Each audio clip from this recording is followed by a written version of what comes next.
welcome, and thank you for joining for another whiskey review today. We're going to take a look at a very popular Laphroaig, or one that was popular amongst us whiskey Laphroaig geeks, Dustin. The Signatory Cask Strength Collection Laphroaig 1998 16-year-old. Dustin, as you know, and many people, I'm a huge Laphroaig guy. Many people that knew Laphroaig said I had to get my hands on this bottle. It took me a year and a half to find one of these finally, because it was bottled back in, I think, 2015. Yeah, I think you were trying to get a deal or something at one point, and you gave up. Done, yes. And then I just said, take my money. So let me tell you a little bit about it. This one, single refill sherry butt, cask number 700389, 585 total bottles, comes in at $59.9. Big ABV. You used the word refill there, but I'm looking at this thing, and that is as dark as some first fills. Actually, a lot of first fills I've seen recently. Even only 16 years of age. That cork is falling apart, buddy. Yeah, it is. Always was. I got this bottle, and it was 7 years old when I got it. I wonder if I can get you a replacement cork for that. I have a bottle of Glenrothes we could just pour out. Hey, Keith, you got any corks that go for these signatories? You are a big buyer of these things. You have a clean cork. Bring it to Mike's. I like the old dirty corks, Dustin. I got enough Eventually signatories they fall back apart. There. They do, buddy, and we're getting there. All right, so this old dirty sherry malt, again, from one of our favorite Isla distilleries, Laphroaig, natural color, unchill filtered, and Dustin. And cork draining into the whiskey. You can tell. Just a tick under 60%, so huge whiskey. Very much like the Director's Cut Laphroaig. Yeah. Probably it's a good idea to compare these at some point. All right, let's get into it. Medicinal sherry cask. I mean, this is one of the rare examples of a cask standing up to the pillar of smoke that is Laphroaig. Buddy, tobacco and cigarettes.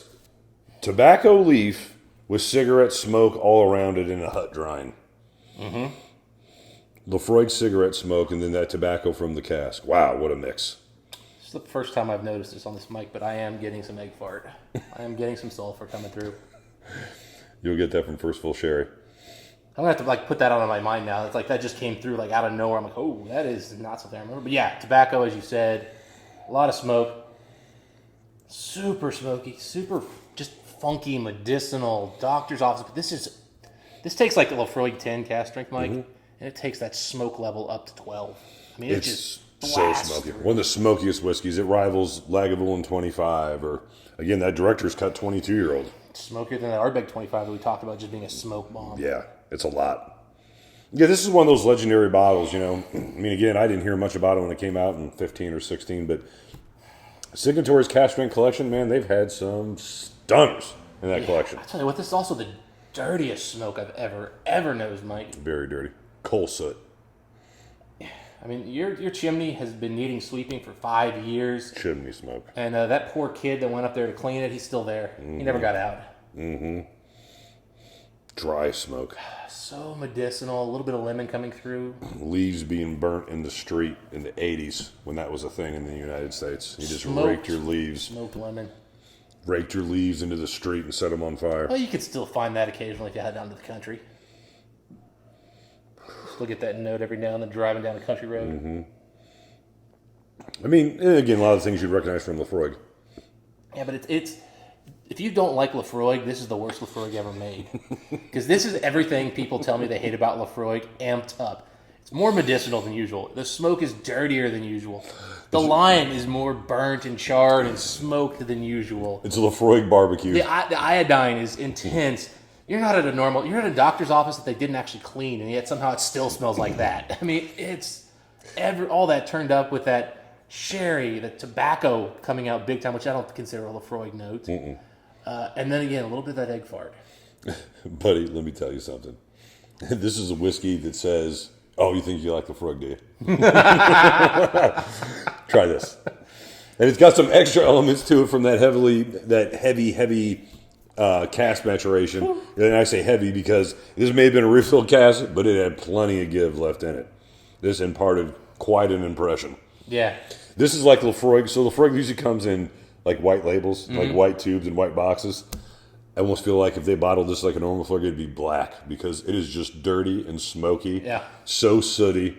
Well, you know, so over the top tobacco coal smoke. Well, a lot of people talk about having a whiskey to pair with a cigar, right? They have a cigar and they want to pair it with a whiskey. Mm-hmm. This is a whiskey that you pair with a cigar because you're looking to try to get something to actually bring down the tobacco notes on the whiskey by having a lighter thing in a cigar. Dustin, right size, wrong shape. This is what you take with a cigar if you want to overpower the cigar. If you want, that's what I'm saying. What I'm saying is a lot of times people have a cigar and they want a whiskey to pair with it. In other words, they want a whiskey. This ain't pairing. They want a whiskey that like adds to it. This is a thing that like literally, you get the cigar to actually like bring like to try to take away some of the tobacco notes because the tobacco is so much stronger on this. Yeah. Maybe that just smoking tobacco will bring it down a little. Yeah, this will compete with a. Oh no, it would blow a cigar away. A cigar doesn't stand a chance. That cigar is like complementing the whiskey, not the other way around. What a bomb! What a smoke and sherry bomb! All right, I've gotten past the little bit of sulfur note, which I'm not a big sulfur. Like I don't notice it usually. Hadn't noticed on this one before at all, so it's gone now, and it's just now I'm getting more of the mint. There is mint. That's coming through a little bit more, and a little bit of chocolate too. Not a little bit of chocolate, substantial. It's almost like it's spearmint with like a Wrigley chocolate.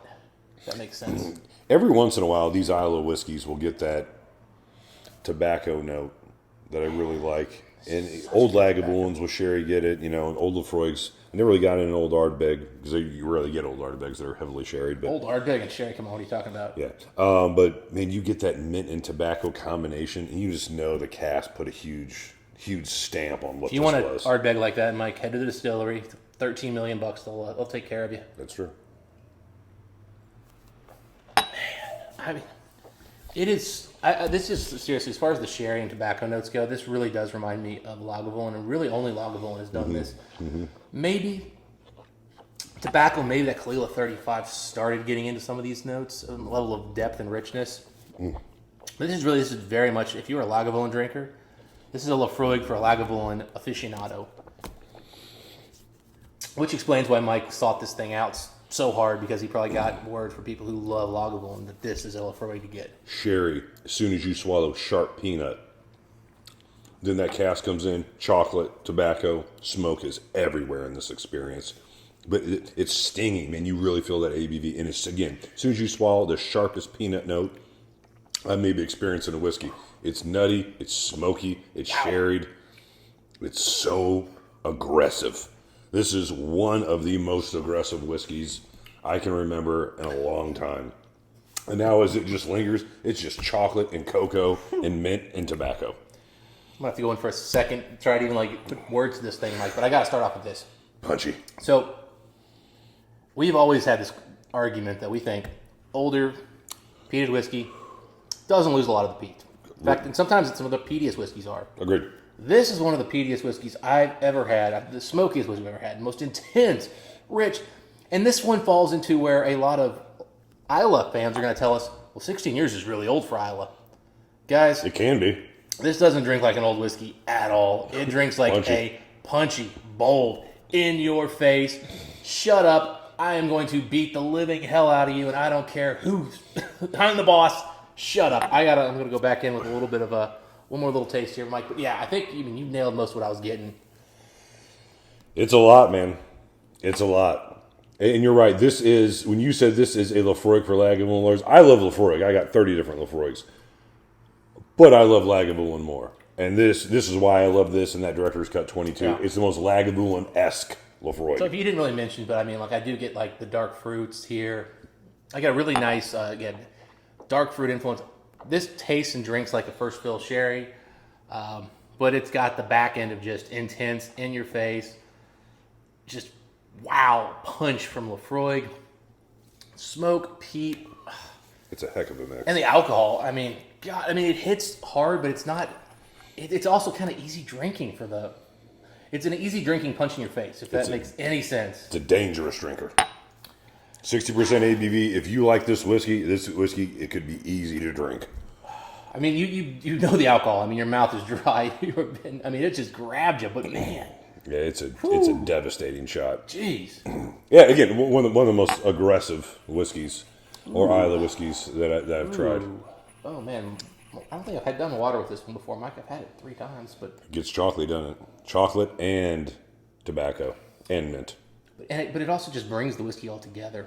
Laphroaig notes aren't distinct anymore; they're just brought together. Yeah, you're right. It does kind of bring that Laphroaig stamp on the whiskey. It's hard to do. Yeah, I mean it's still here. I mean I'm still getting Laphroaig smoke. Don't get me wrong here. Iodine is still in the house. Yeah, but it's brought everything together. Chocolate, mint, lime, little iodine, good wallop but now it's more subtle, like barbecue wood smoke. Whereas before it was just sootier, dirty. I mean, Chimney. coal chimney. Yeah. There's almost a creamy note developing on it. There's still a sherry note here, and it's a very funky sherry, drier, more astringent, very much on the sort of sour side of sherry, which, to be honest, when I've bought Oloroso sherry a few times just to learn it and try it, some of the more expensive ones, like the ones I got from Lustal, actually were fairly sour up front. And I usually, when I get the sherry cask, I'm like, really? That's not what I get in the whiskey. It's actually has a hint of that Lustal, a little bit of sour up front. You're confident this is Oloroso? I agree with you. It doesn't say. It doesn't say, but I mean, the palate to me just screams Oloroso. I agree. No, I agree. I totally agree with you. But it's definitely not what we're getting out of casks in the last couple of years. No. Other than that director's cut, again, I think we need to compare that at some point. That'd be a great comparison, actually. Ooh. Director's cut 22. We've done that one before. This is going to overpower that director's cut, though. Really is. I mean, that's what comparisons are for. Yeah. We've been wrong We before. might have to drink the director's cut first, just to make sure. We've been wrong before. That is true, but man. This is, even with water, you would think it would be able to take water at 60% ABV, and we put a decent amount of water in it, but it really did, you're right, it made it more cohesive. It did, I don't want to say it limited the smoke, because it's still super smoky, but it did kind of cap the Laphroaig note on it, but it did kind of give it a creaminess that kind of brought the whole thing together. It made it a bit more savory. When you said barbecue, I thought creamy and savory, but that's just me. It is meatier now. So yeah, savory is a good note for it. Kind of charred barbecue, pork kind of thing going on here. The sherry is really heavy up front. Stays with you, but it kind of shifts a little bit. It starts medicinal. It starts fruity, and it goes medicinal, sorry. A lot of char, a lot of charcoal. Really nice mintiness, and you're right, it is much creamier with the water. In fact, I could put more water in here. I bet you it'd still get better. Really good. With water, I can add one more note to this. Give me the water, Mike. Because I'm thinking of a score that's a little higher than I was expecting to go, and I want to kind of drown this and see if I can find a reason not to give it that score. With water, there's more chocolate, but as I was about to say, I'll do the same. There's a grilled barbecue pineapple note to this. There's some fruit, yeah. And I almost think like the pineapple note, you can almost convince me that the meaty note is almost like a carnitas, like, I don't know, Hawaiian barbecue style. I was thinking pork, and I was thinking just like a lemon was thinly, but you're right. There is a little bit more of there's some Pineapple. lighter fruit. Like it's still citrus, Yeah. but not indistinct. I think citrus is indistinct. I cooked through a bunch of different fruits and different things in the barbecue. They created something really interesting. But safe. Oh man, funky medicinal sherry and lemon are just dominating now. Yeah, the citrus. The more water you put in, the more citrus that comes up. Yeah. Wow. That smokiness is still there. Smoky citrus. Now I'm starting to pick out that I think some of the oak in the cask is part of that smokiness. It's a really oaky cask, very oaky. Which is actually I've complained about Signatory in the past being overly oaky on their sherry cask. Agreed. It's that cask strength collection, yes. Yeah, and so I think this one it works because it plays so well with Laphroaig peat that it actually I wasn't really distinctly picking up that classic Signatory sherry cask, but that's what it is. Yeah, I mean, again, it's a good tool for the right job. Yeah. It works perfect. Right. Triangle offense works if Kobe or Jordan's running it. You know what I'm saying? Yeah. Pete Myers are running it, it's a different story. Still worked better than you thought it would. Wasn't bad. 55 wins, man. First year. Of course, that was mostly defense. Man, so bold. I mean, I put a ton of water in here, Mike. Yeah. I mean, there's almost a sugary note to go along with that grilled lemon. and that creaminess. I mean, you could almost be convinced that some type of, key lime dessert of some sort. Flambéed. Okay. All right. A little more youth comes out now. Starting to, kind of dissect the whiskey a little bit more now. What, all 16 years of that youth? Well, the score I'm thinking in my head here would have meant 30-year-old whiskeys are, and that's where I'm trying to get to. Is I was between two numbers, and the water's helping me kind of get to where that. I think it's giving me the right number now. All right, buddy. I'll go first. Go for it. Look, this whiskey is in the same vein as the 22 Director's Cut, as Highland Park 28 Cadenhead, as Cavalan Whiskey World Exclusive. You're either going to love this whiskey or you're going to hate this whiskey. Oh my God, this gives me some of those sherry notes from the Cavalan now that you just said that. Jesus. Yeah, almost the root beer thing on top. So you're either going to love this whiskey or you're going to hate this whiskey, period. Now, there are things I don't like about this whiskey.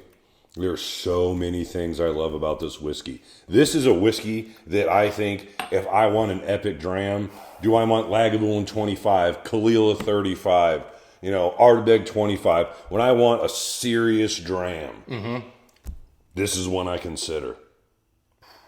That's why this isn't this good of a whiskey score, but I'm going to give it this score because my enjoyment of it is this, 92. It's a 92 because it does everything I love. Big, bold, heavy sherry, tobacco, mint, all that. It's probably more like a 90 or a 91, but I'm going to say a 92 because it is my style of whiskey. Give it to me. Disagree completely. It's a 92 technically, and it's a 93 enjoyment. That's why my score is 93, Mike. Okay. No, You like this better than Director's Cut then? Oh, it's not even close. The Director's Cut and this I gave a 91 Director's Cut and I gave this a 92. I don't even think they're in the same league. You might be right. So I did add water, and that's what actually kept me from. I was going to go 90. I was 92, 93 was where I was going back and forth. And the water did show me where I could push back and go 92, but I just like it too much, Mike. It's such a good whiskey. And you know what? After the water sat there for just even like 30 seconds, it came back in. It's a beautiful whiskey. It's just, if you like big, bold, explosive whiskeys, this does it flawlessly. And if you want to add water, dude, pour water. Bring this thing down. It'll be fine. Again, when I want an epic whiskey, this is on Everything. this on a list of say 10 bottles that I consider. Yeah. I mean, And I think, man, if I honestly, this is going to be bang. yeah, this has got to be my second whiskey of the night because it's just too big, too bold to jump in first. I bet you, because I feel like I'd be scared. My palate would just be like, God dang, that's too much. Well, then you have to have a second glass to really feel what it's got to give anyway. What I'm saying is, I need some kind of starter whiskey before this one because it's so big, so bold. But I mean, God, this is legendary. This is what Sherry and Pete are supposed to do. That's why it took so long for me I to get wish it was a little older, but that's splitting hairs because you might lose some of the oomph that came with that 59.9%. Not a cheap bottle. Now, would you pay for this one? I can't remember, $8.50, something like that. Brutal. Yeah, I tell you what though, our scores tell you that it's that level of whiskey. It's that level of whiskey. It really is. I mean, Yeah. I bought whiskeys that are more expensive than orange. I mean, let me put it this way. Not what's a better whiskey. What whiskey would you prefer to have? If I said, have a bottle of this or have a bottle of Highland Park 30, 46 point, whatever there. It's 7. easy. Yeah, exactly. And that's a $1,000 bottle. Yeah. You know what I mean? Balvenie 30 or this? I haven't had Balvenie 30, but I'm going to go on the limb Trust and me, guess yes. this. Yeah, it isn't the ton. It isn't the ton 14. Now, trust me. Balvenie 40 or not, we got to find out. Right, I'd take a ton. 14. Somebody wants to send us a sample. Yeah, Mall Reviews did that one, didn't they? Man? They just did. Apparently, one of them turned 40, and they decided to have an epic Vegas party. I watched the video. I think their hotel room was bigger than my entire apartment. Yeah, I did drop my comment on that one. Anyway, those are our thoughts on the whiskey. If you guys had a chance to try this one, let us know what you think. I think we will do a side-by-side with the Director's Cut Laphroaig 22 that just came out this past year, since they're similar whiskeys. But Dustin, story for another time. Exactly. If you guys had a chance to try this one, let us know what you think. Until next time, we'll wish the folks. Happy drinking. We'll see you then.